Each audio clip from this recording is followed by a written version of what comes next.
ប្រណិទ្ធភាពនៃសិរីមង្គលព្រះពិធីចែកជើងសារីជីវង្សនិងកូនសិទ្ធិអង្គប៊ុនហឺវ៉ាវចំណេញកំ KK The Resident 598ប្រកបអាជីវកម្មស្នាក់នៅជួលក្នុងពេលតែមួយ3 in 1រីករាយនឹងការបញ្ចុះតម្លៃច្រើនសន្ធឹកសន្ធាប់រហូតដល់ 10% នៃលក្ខខណ្ឌបង់ប្រាក់មានច្រើនជម្រើសសូមទំនាក់ទំនងឥឡូវនេះសម្រាប់ព័ត៌មានបន្ថែម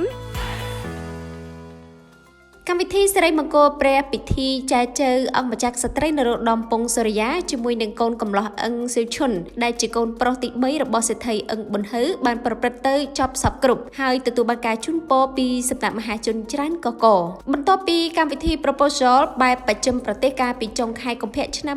2025កន្លងទៅកម្មវិធីបែបប្រពៃណីខ្មែររវាងខ្សែរាជវង្សនិងត្រកូលសេដ្ឋីក៏ត្រូវបានរៀបចំឡើងយ៉ាងអលរឹកបំផុតកាលពីថ្ងៃទី1ខែឧសភាឆ្នាំ2025ម្សិលមិញនេះសិរីមង្គលព្រះពិធីចែកជើងរបស់ព្រះអង្គម្ចាស់ក្សត្រីនរោត្តម ពងសូរិយាជាមួយនឹង CEO រូបសង្ហានៃក្រុមហ៊ុនដុនពេញ Trading Eco គ្មានអ្វីទាស់ចិត្តឡើយទាំងភ្ញៀវពន្លឺសាច់សាលោហិតនិងក្រុមគ្រួសារសុទ្ធតែបានត្រៀមខ្លួននិងរៀបចំយ៉ាងប្រណិនដើម្បីអបអរអនាគតគូស្វាមីភរិយាទាំងទ្វេអ្វីដែលកាន់តែអស្ចារ្យក្រុមសម្អាងការបានរៀបចំកាយាឈុតនិងតុបតែងឲ្យកូនក្រមុំយ៉ាងស្រស់សោភាបញ្ចេញពន្លឺចាញ់ចាំងបង្ហាញរកពីថ្លៃថ្នូរសមនឹងវងត្រកូលឋានៈមុខមាត់នៅក្នុងសង្គមសម្រាប់ភ្ញៀវដែលម្ចាស់កម្មវិធីបានអញ្ជើញក្នុងកម្មវិធីសិរីមង្គលព្រះពិធីចែកជើងសុទ្ធតែជាអ្នកស្និទ្ធស្នាលប៉ុណ្ណោះដោយខាងប្រុសភ្ញៀវចាស់ទុំគឺលំដាប់សេដ្ឋីជាអ្នករកស៊ីជាមួយនឹងសហស្ថាបនិកក្រុមហ៊ុន ING Holding ក្រោយចប់កម្មវិធីពេលព្រឹកល្ងាចឡើងក៏មានការជប់លៀងទទួលទានអាហារសម្រាប់ភ្ញៀវនិងក្រុមគ្រួសារទាំងសងខាងផងដែរ